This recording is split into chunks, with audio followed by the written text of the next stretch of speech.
So hopefully, if you're watching this, you've already been through human standards and you've identified a few key markers. And then the first thing we're going to do is our eye moves.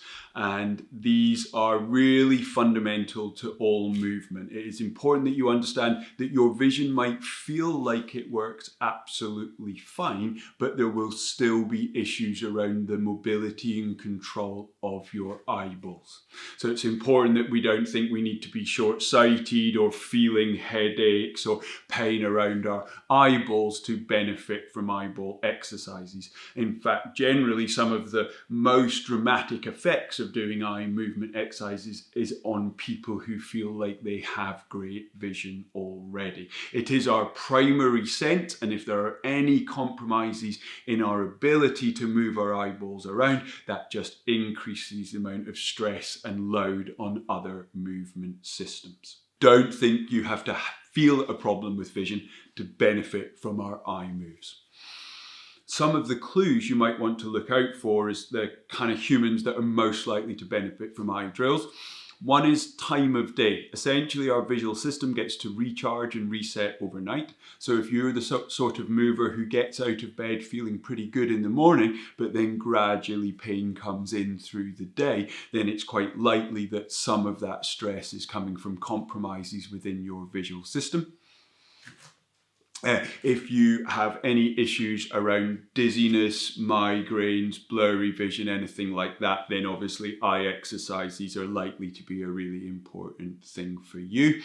And then if your pain is random and wandering and multi-sited, and it's one shoulder one day and the other shoulder the next day, and then randomly it jumps down into your legs, if that's the kind of pattern you recognize, then you may well be looking at body parts that are just suffering from doing a little too much movement as a result of a higher order system like vision not working well. Bad eyes will worsen through the day and may give you some distinct visual symptoms, but also we're thinking about things like pains that get really bad when we are driving or sitting at a desk and using a computer, and our visual system is the main thing that's active. We'll often blame those things on our posture or a bad seat, but actually often really the body is picking up the slack for the compromises that exist within the eye movement system.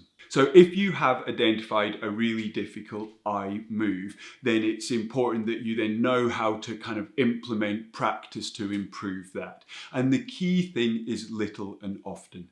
Eye moves are physically easy. They won't tire out our body, but they are quite demanding on our brain, so they might make you feel quite fatigued after doing them. So small doses done often is the better way of doing it. So really no as little as a minute of practice and no more than 5 minutes of focused attention at any one time is where I'd suggest you start. Timing them in the day is important.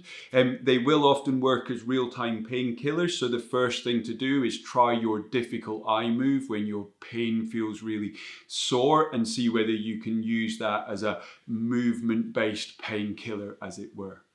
And then the other thing to think about is when your eyes are least fatigued but also warmed up. So essentially a few hours after getting up through till the middle of the afternoon is the best kind of bit of the day to kind of pick to do our eye moves. As we get towards the end of the day, fatigue is setting in within the visual system and you'll often find you're not as able to practice things then.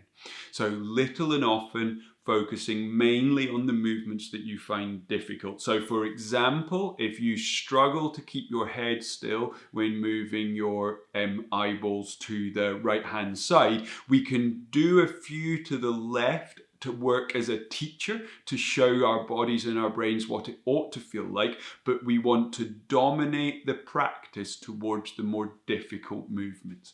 And this is a really important principle, that we don't just throw stimulus at the body and waste lots of time practicing things that we're already really good at. And with eye movements in particular, it really pays to focus in on those things that you find most difficult and make your practice nice and specific.